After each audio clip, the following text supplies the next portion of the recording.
Hello everyone. अब हम Bihar special में हिस्ट्री ऑफ बिहार स्टार्ट करने जा रहे हैं, जिसमें हम पहले एंशियंट हिस्ट्री ऑफ बिहार करेंगे, then medieval and then modern. हम जानते हैं कि मॉडर्न हिस्ट्री ज़्यादा इंपॉर्टेंट है एंशियंट एंड मेडाइवल से, बट हम एंशियंट एंड मेडाइवल हिस्ट्री के भी इंपॉर्टेंट पॉइंट्स देखेंगे।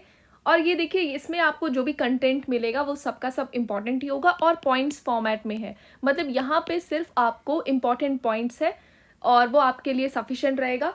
इसमें आपका जो एक्सप्लेनेशन मीडियम है वो हिंदी में ही है, और आपको जो भी यहाँ पे चीज़ बताई गई है, बताई जाएगी, वो भी हिंदी में ही रहेगी। आपको हिंदी में यहाँ पे टर्म्स भी दिए गए हैं, तो आपको डिफ़िकल्ट नहीं होगा। जो भी हिंदी मीडियम के स्टूडेंट्स हैं उनको इतना डिफ़िकल्ट नहीं होगा समझने में। तो हम इसे स्टार्ट करते हैं। और ज़्यादा फोकस वैसे हमारा इस पे जो है मॉडर्न हिस्ट्री ऑफ बिहार पे रहेगा, क्योंकि आपको ज़्यादा content modern history of Bihar से मिलता है। लेकिन हम एंशिएंट और मिडाइवल हिस्ट्री को भी नहीं छोड़ेंगे, हम उन्हें भी कवर करेंगे। अगर हम एक छोटा सा इंट्रोडक्शन देखें अपने एंशिएंट हिस्ट्री ऑफ बिहार का, तो हम ये देखते हैं कि हमारे बिहार के बारे में अथर्ववेद, जो कि हम जानते हैं कि हमारे वेदास का पार्ट है, और साथ ही पंचविंसा, इन ये एक्चुअली बहुत सारे आर्टिकल्स हैं, बहुत सारे सोर्सेज हैं जहां हमारे बिहार के बारे में दिया गया है, बट जो सबसे पहला रेफरेंस है वो हमें अथर्ववेद एंड पंचविंसा में देखने को मिलता है। अब ये जो हमारा जो बिहार का जो लैंड है, वो मतलब इसकी हिस्ट्री की बात करें तो वो काफ़ी ओल्ड है। मतलब हमें यहाँ पे हमें पेलियोलिथिक एजेस के भी कुछ हमें आर्कियोलॉजिकल एविडेंस, जो भी हमें बोल सकते हैं सोर्सेज हैं, प्राचीन इतिहास के जो स्रोत हैं, वो भी यहाँ पे हमें देखने को मिलते हैं। अभी हम देखेंगे मतलब पाषाण काल, जो हमारा पेलियोलॉजिक बोलते हैं, पेलियोलिथिक एज, लिथिक एज के भी हमें देखने को मिलते हैं। साथ ही हमें हमारे बिहार में जो हमारे ग्रेट रिलीजन्स हैं, जैसे हम बात करें बुद्धिज़्म, जैनिज़्म, ये भी हमारे बिहार में ही आए हैं, तो हमें इनके बारे में भी देखने को मिलता है।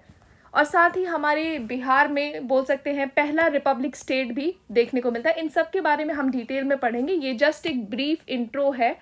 साथ ही ये जो बिहार है, मतलब ये अपने बिहार का नाम बिहार कैसे पड़ा? सबसे पहली बात, हमारे यहाँ पे जो बुद्धिज़्म रिलीजन था उनमें होता था विहाराज। जो विहाराज होते थे ना, मतलब जो भी आपका विहाराज है, बुद्धिस्ट मॉन्क्स के लिए एक रेस्ट प्लेसेस होते थे। मतलब जहाँ पे वो क्योंकि वो हमेशा ट्रैवल करते रहते थे, तो जब भी उनको रेस्ट करना होता था तो ये एक तरीके से केव स्ट्रक्चर होता था जहाँ पे वो आके रेस्ट करते थे। तो ये एक तरीके से विहार, वहाँ पे वो रहते थे, स्टे करते थे, रेस्ट करते थे। तो एक तरीके से रेस्टिंग हाउस था वो बुद्धिस्ट मॉन्क्स का। इसी वजह से मतलब ये जो विहारास थे हमारे बिहार में भी देखने को काफ़ी मिले थे, और बुद्धिज़्म हमारे बिहार से ही है, तो हमारे इस रीजन को बिहार का नाम दिया गया। जो भी हमारे बिहार में विजिट करते थे वो इस रीजन को बिहारा बोलते बोलते बिहार दे दिया गया। ऊपर से अगर हम पुराण की बात करें, पुराणाज एंड एपिक्स जैसे रामायणा, महाभारता, वो भी हमारे रीजन को बिहार बोलते हैं। अब देखिए, वो विहारा बोलते थे क्योंकि आपको हमारे रीजन में बुद्धिज़्म की वजह से काफ़ी विहारास देखने को मिलते थे, काफ़ी रेस्टिंग हाउसेस देखने को मिलते थे।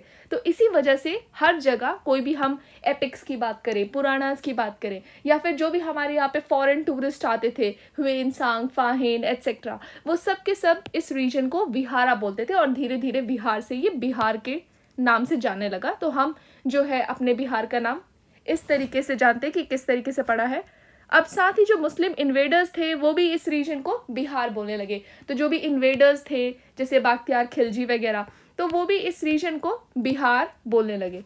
तब से हम बिहार के नाम से अपने रीजन को जानते हैं। नाउ अगर हम बात करें sources of ancient history of Bihar, Bihar के प्राचीन इतिहास के स्रोत, तो इसमें हमें देखिए, किसी भी रीजन को स्टडी करने के लिए या तो हमें वहाँ पे एक्सकवेशन, खुदाई करके कुछ आर्कियोलॉजिकल एविडेंस मिलते हैं। तो ये जो आर्कियोलॉजिकल एविडेंस होते हैं, ये जैसे आपको मिल गया पॉट्स, या फिर अगर आपको मिल जाते हैं कुछ बोल सकते हैं स्क्रैपर्स, कुल्हाड़ी, नाइफ, जो भी वो मटेरियल यूज़ करते थे वो सब मिल गए, तो वो आर्कियोलॉजिकल एविडेंस। लिटरेरी एविडेंसेस जो होते हैं वो होते हैं किसी ने कोई चीज़ लिखी है, जैसे ऋग्वेद में अगर हम बात करें, तो इनमें डिफरेंस क्या है? देखिए, आर्कियोलॉजिकल एविडेंस आपको तब तक के लिए मिलते हैं जैसे हम बोल दें वैदिक पीरियड से पहले, वैदिक पीरियड या वैदिक काल से पूर्व। तो इनसे जो पहले के जो पीरियड्स हैं ना, जो हम लिथिक, जो भी हमारे लिथिक एज हैं, पेलियोलिथिक, मेसोलिथिक, नियोलिथिक, चाकोलिथिक, या फिर हम बात करें आयरन एज, तो आयरन एज वैसे लेटर वैदिक पीरियड है। चाकोलिथिक एज तक अगर हम बात करें तो हमें वहाँ पे ज़्यादातर आर्कियोलॉजिकल एविडेंस देखने को मिलता है, क्योंकि हमारे पास कोई लिटरेरी एविडेंस नहीं है, वहाँ पे लिखना स्टार्ट नहीं हुआ। अगर हम बात करें कि हमारे हिस्ट्री में हमें लिटरेरी एविडेंस कहाँ से मिला है, तो सबसे पहले आ जाता है ऋग्वेद, क्योंकि जो ऋग्वेदा है मतलब हमारा जो वैदिक पीरियड है उसमें ही आपका जो अर्ली वैदिक पीरियड है उसमें लिखा गया था ऋग्वेद, और बाकी के जो वेदास थे वो लिखे गए थे हमारे लेटर वैदिक पीरियड में, जैसे सामवेद, फिर यजुर्वेद, फिर अथर्ववेद।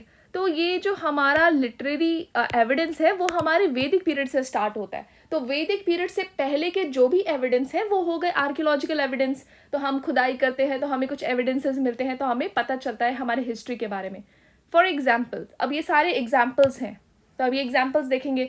जैसे आप बात करें कुम्हार पटना में जो 80 पिलर हॉल आपको देखने को मिलता है, 80 पिलर्ड हॉल, ये जो देखने को मिलता है वो एक एविडेंस हो गया। मतलब उसके कुछ रुइंस मिले हैं, ऐसा नहीं है कि पूरा का पूरा हॉल हमें मिला है, क्योंकि काफ़ी पुराना है, तो कुछ रुइंस हैं और ये हमारा बोल सकते हैं हमारे लिए एक हेरिटेज साइट है।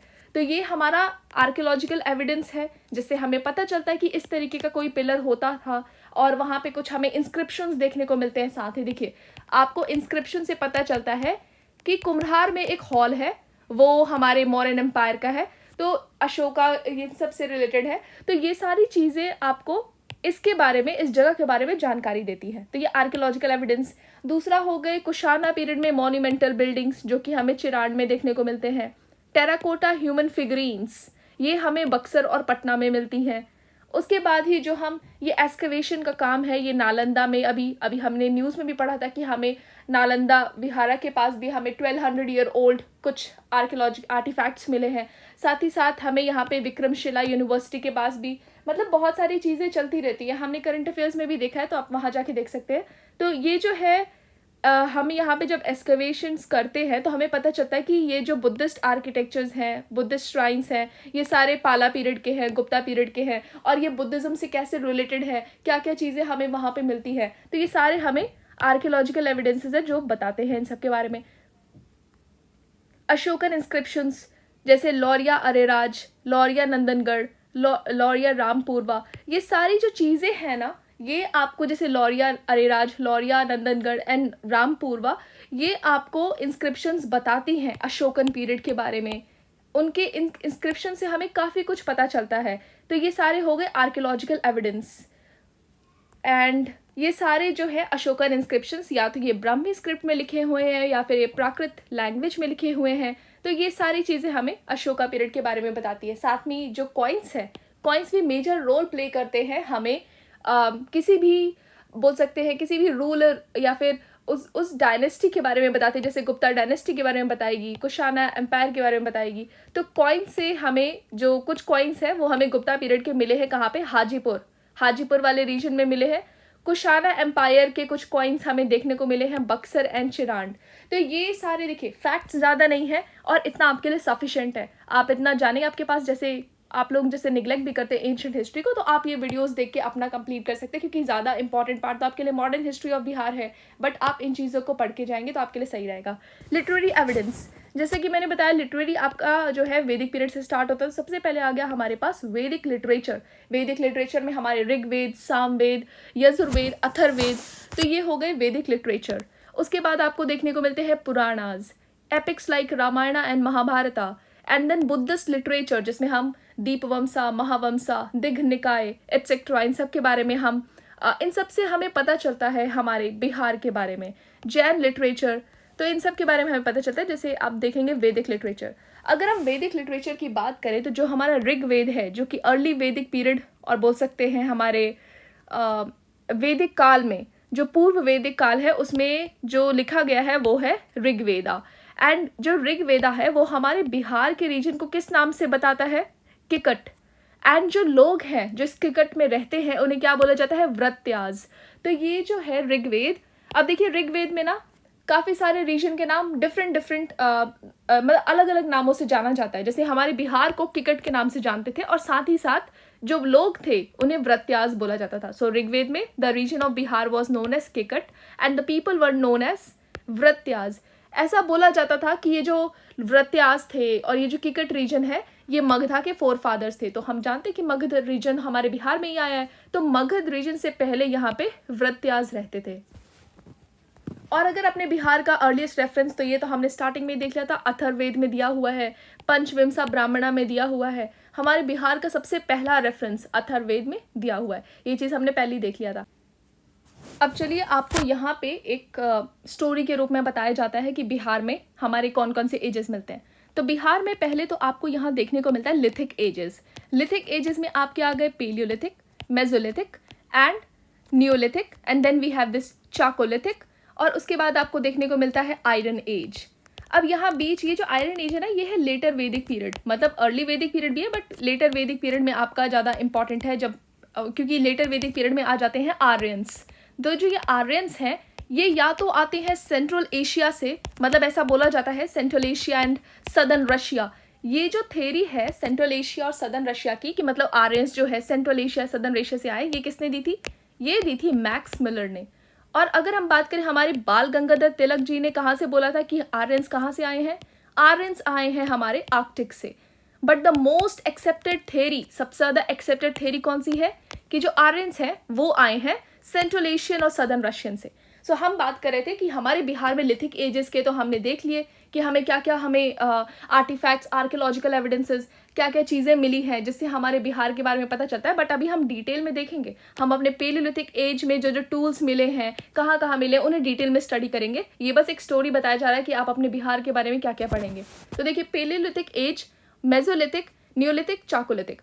अब जब हम इंडिया की बात करें तो इंडिया के बाद ना यहाँ न्यूलिथिक के बाद से ही, क्योंकि न्यूलिथिक एज में होता है एग्रीकल्चर, एग्रीकल्चर हो जाता है बहुत ही एडवांस लेवल में, इतना ज़्यादा होता है कि हम अब जो भी हमारा प्रोड्यूस है उसे ट्रेडिंग की बात करते हैं। तो जैसे हम ट्रेडिंग की बात करते हैं तो ये हो जाता है एक तरीके से अर्बनाइजेशन यहाँ पे डेवलप होने लगता है, और हमें दिखता है इंडस वैली सिविलाइजेशन। तो हम देखेंगे कि इंडस वैली सिविलाइजेशन ये हमारे जो बिहार का रीजन है उसके मतलब इंडस वैली सिविलाइजेशन के रीजन में ही मिलता है, हमें इस रीजन में ही देखने को मिलता है। ये यहाँ पे बिहार का कोई भी रोल नहीं है। तो इंडस वैली सिविलाइजेशन के बाद आता है चाकोलिथिक एज, मतलब जब इंडस वैली सिविलाइजेशन डिक्लाइन हो रही होती है, और वो तब क्या होता है कि जो अर्बन सेक्टर है, ये जो हमारा अर्बन एरिया है, इससे लोग जाते हैं रूरल की तरफ, क्योंकि डिक्लाइन हो रहा है। तो रूरल एरिया में जो कल्चर डेवलप होता है वो है चाकोलिथिक। तो हमारे बिहार में ना कुछ चाकोलिथिक के हमें एरियाज भी दिखेंगे, साथ में कुछ हमें टूल्स भी दिखेंगे। लेकिन उसके बाद फिर देखिए, चाकोलिथिक एज के बाद आपका शुरू होता है वैदिक पीरियड। तो वैदिक पीरियड में हमारा ऋग्वेदा। अब जैसे कि हमने बात करा, चाकोलिथिक में फिर से लोग गांव में आ गए हैं, फिर से एग्रीकल्चर करने लगे हैं। तो इंडिया में यही हो रहा था कि वैदिक पीरियड में आपका यहाँ पे एग्रीकल्चर फिर से चल रहा है। तो वैदिक पीरियड में आपके लिए एग्रीकल्चर बहुत इंपॉर्टेंट है। साथ ही साथ काऊ आपके लिए काऊ की मतलब बहुत ही ज़्यादा, इसी को मानते थे हम एज अ मनी, पैसा धन मानते थे हम इसे। मतलब अगर आपके यहाँ पे बोल सकते हैं बैटल होती थी ना, तो वो बैटल भी बैटल फॉर काऊ के लिए बैटल होती थी। तो वैदिक पीरियड में आपके लिए ये इंपॉर्टेंट है। अब जैसे जैसे आप आर्यंस का इन्वेजन होता है, फिर आर्यंस जो है हमारे सेंट्रल एशिया से और बोल सकते सदर्न रशिया से आते हैं, और वो जो है धीरे धीरे अपने ईस्ट की तरफ मूव करते हैं। तो वैदिक पीरियड में हमारे आर्यंस आ रहे हैं, और जैसे ही आर्यंस, पहले तो वो चरवाहे होते हैं, गाय को चराते हैं, लेकिन धीरे धीरे जब उन्हें लैंड की ज़्यादा नॉलेज होती है, लैंड एक्वायर करते हैं, एग्रीकल्चर करना स्टार्ट करते हैं, तो ये आप देखेंगे कि एग्रीकल्चर यहाँ पे ज़्यादा इंपॉर्टेंट नहीं था। ज़्यादा इंपॉर्टेंट था यहाँ पे बोल सकते हैं आप काऊ ज़्यादा इंपॉर्टेंट था, और यहाँ पे ये लोग चरवाहे थे। जो भी हमारे आर्यंस हैं वैदिक पीरियड में वो चरवाहे थे एक तरीके से। लेकिन जैसे ही वो ईस्टवर्ड मूव करते हैं और धीरे धीरे लैंड का एक्विजिशन करते हैं, तो उनको मिलता है आयरन, और आयरन से वो क्या करते हैं, फॉरेस्ट को क्लियर करते रहते हैं ईस्टवर्ड मूव करते करते, और गंगा के पास सेटल होने लगते हैं। तो अब उनके पास है आयरन। अब आयरन के डेवलप से वो एग्रीकल्चर अपना बहुत अच्छे लेवल पे कर सकते हैं।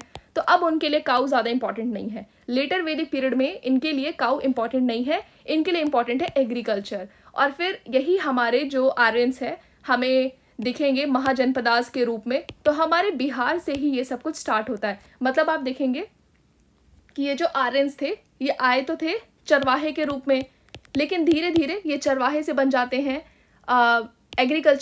एग्रीकल्चरलिस्ट, और धीरे धीरे ये बन जाते हैं किंग, और फिर धीरे धीरे ये बनते हैं महाजनपदास। तो ऐसे ही इनका बोल सकते हैं हमारे बिहार में हमें ये महाजनपदास देखने को मिलते हैं। तो आज हमारी स्टोरी महाजनपदास तक ही रहेगी, मतलब हम महाजनपदास कल से पढ़ेंगे, यहाँ तक किस तरीके से पहुँचे हैं, क्या क्या फैक्ट्स हैं, हम वो सब चीज़ें देखेंगे। तो आपको ये शायद समझ में आ गया होगा कि हम अपने बिहार में अर्ली वैदिक पीरियड नहीं पढ़ेंगे, मेजरली हम लेटर वैदिक पीरियड यहाँ पे पढ़ेंगे। तो अब हम देखते हैं कि यहाँ पे शतपथा ब्राह्मणा जो है, ये जो हमारा लिटरेरी सोर्स है, ये बताता है आर्यंस के अराइवल के बारे में कि नॉर्थ बिहार में कैसे आके स्प्रेड हुए। एंड ये बोलते हैं कि जो आर्यंस थे वो गंगा के पास वेल एस्टैब्लिश थे, और इन्होंने जो अपना किंगडम गंगा के पास बसाया था उसे बोलते थे हम किंगडम ऑफ विदिहा। तो हम जानते हैं कि जब आर्यंस आए थे तो वो एक चरवाहे थे, मतलब उनके पास काऊ था और उनको आयरन के बारे में नहीं पता था। जैसे ही वो ईस्टवर्ड मूव करते हैं लेटर वैदिक पीरियड में, उनके पास आता है आयरन, और वो क्या करते हैं, एग्रीकल्चर करते हैं, साथ ही साथ फॉरेस्ट को क्लियर करके सेटल होने लगते हैं।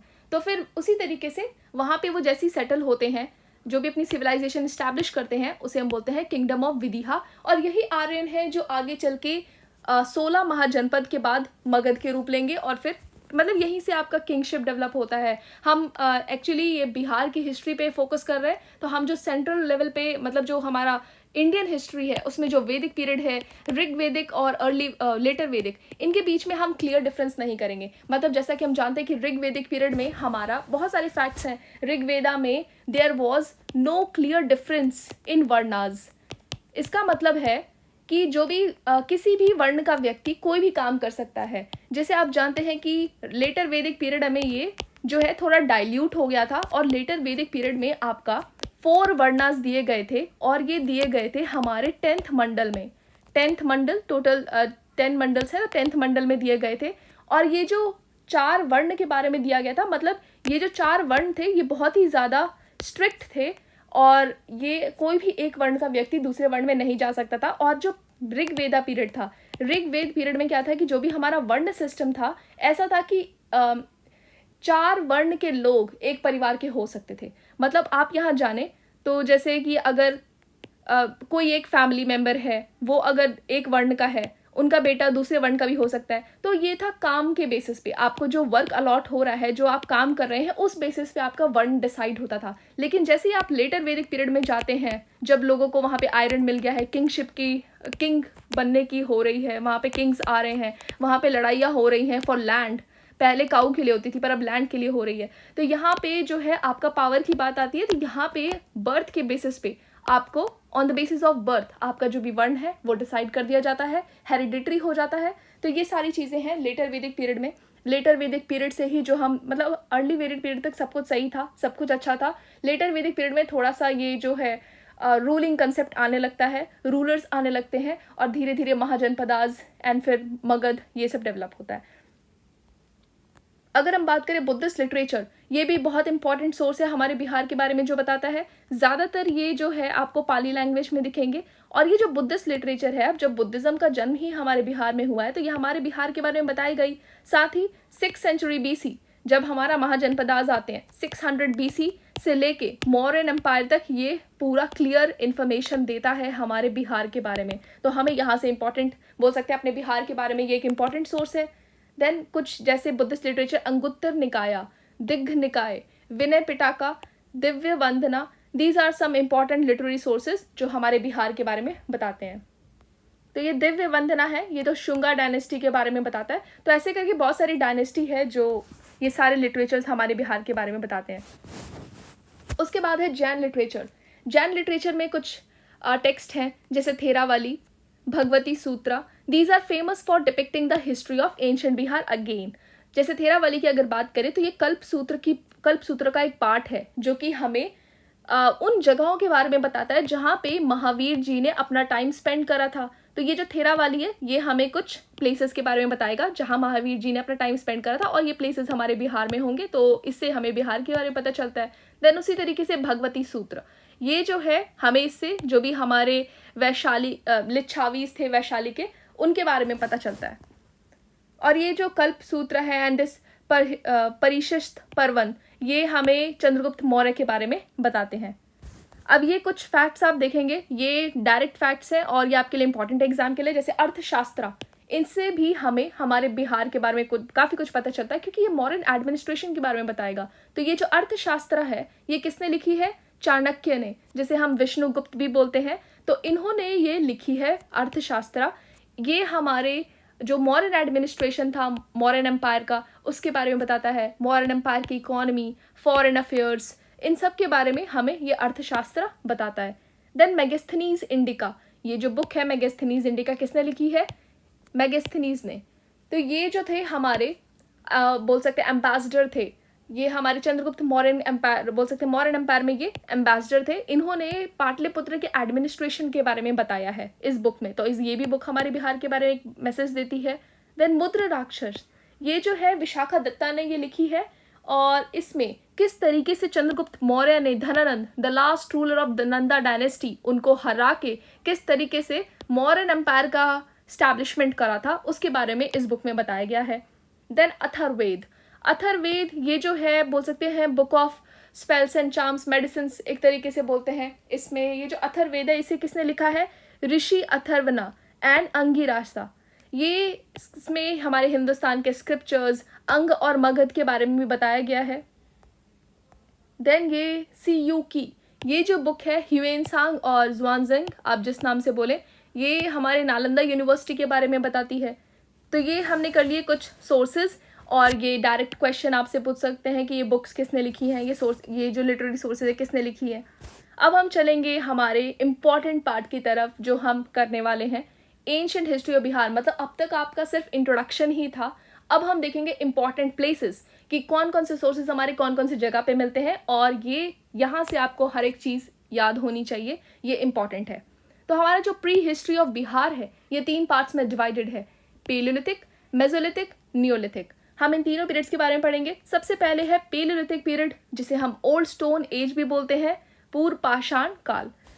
अब यहाँ पे अगर आप देखें मेजर रेलिक्स, मतलब आपको यहाँ पे क्या क्या चीज़ें मिलती हैं, क्या क्या मिली है और कौन कौन से रीजन से मिली है। तो हमें पेलियोलिथिक पीरियड की हमें यहाँ पे स्टोन एक्स मिला है, यहाँ पे नाइफ मिला है, स्क्रैपर, स्क्रैबर्ड, ये सारी चीज़ें हमें मिली है। कहाँ कहाँ से मिली है? वेस्ट चंपारण के वाल्मीकि नगर से। देन नालंदा के जेथिया वैली, ये नालंदा में है जेथिया वैली। देन गया का पेमार वैली। देन मुंगेर का भीमबंद एंड पैसरा, एंड भागलपुर का राजपोखर एंड मालीजौर। तो ये जो लोकेशंस है ना, Valmiki Nagar, Jethia valley, Pemar valley, then Rajpokhar and Malijaur, then Bhimband and Paisra, ये जो रीजन्स हैं ये हमारे पेलियोलिथिक पीरियड के रीजन्स हैं। मतलब हमारे यहाँ पे पेलियोलिथिक पीरियड के कुछ सोर्सेज, यहाँ पे एविडेंसेस मिले हैं। अब जैसा कि ये तो इनके पास तो कोई लिटरेरी सोर्स नहीं है, क्योंकि मैंने बोला था कि लिखना तो वैदिक पीरियड से स्टार्ट हुआ है। तो हमें यहाँ पे एक्सकवेशंस के दौरान ये कुछ रेलिक्स मिले हैं, अवशेष मिले हैं। तो यहाँ पे जैसे उनकी लिविंग स्टाइल, उनकी लाइफ स्टाइल के बारे में पता चलता है ये सारी चीज़ें देखकर।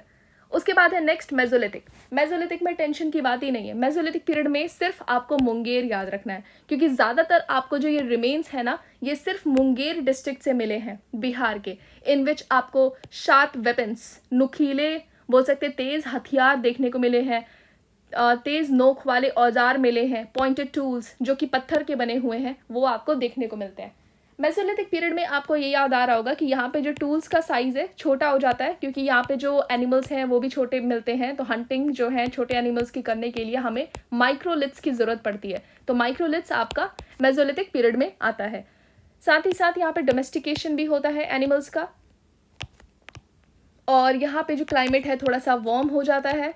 तो ये सारी चीज़ें हैं जो आप इंडियन हिस्ट्री में पढ़ते हैं, जब आपको पढ़ाया जाता है। अभी हम बिहार का करें तो बिहार का ही करेंगे। Then neolithic period. Neolithic period में आपके मेजर रेलिक्स क्या है? देखिए यहाँ पे जो आपको कुछ टूल्स मिले हैं ना, वो पत्थर के भी हैं, वो आपको बोन्स के भी मिले हैं। तो आपको यहाँ न्यूलिथिक पीरियड में आपको स्टोन टूल्स भी मिले हैं, बोन टूल्स भी मिले हैं। तो इनके बोल सकते साइट्स क्या हैं वो हम देखेंगे। साथ ही यहाँ पे आपको बहुत सारी पॉटरीज भी मिली हैं, क्योंकि देखिए न्यूलिथिक पीरियड में क्या होता है, न्यूलिथिक पीरियड में आपका एग्रीकल्चर बहुत ही ज़्यादा हाई लेवल पे है, एग्रीकल्चर कर रहे हैं। उनको स्टोर करने के लिए हमें पॉट्स की ज़रूरत है, पॉटरीज़ की ज़रूरत है। तो यहाँ पे पॉटरीज़ पहले तो हैंडमेड थी, उसके बाद व्हील मेड बनने लगी, मतलब यहाँ पे व्हील पॉटरी बनने लगी। तो ये न्यूलिथिक पीरियड में आपको जो है इन जगहों से न्यूलिथिक पीरियड की कुछ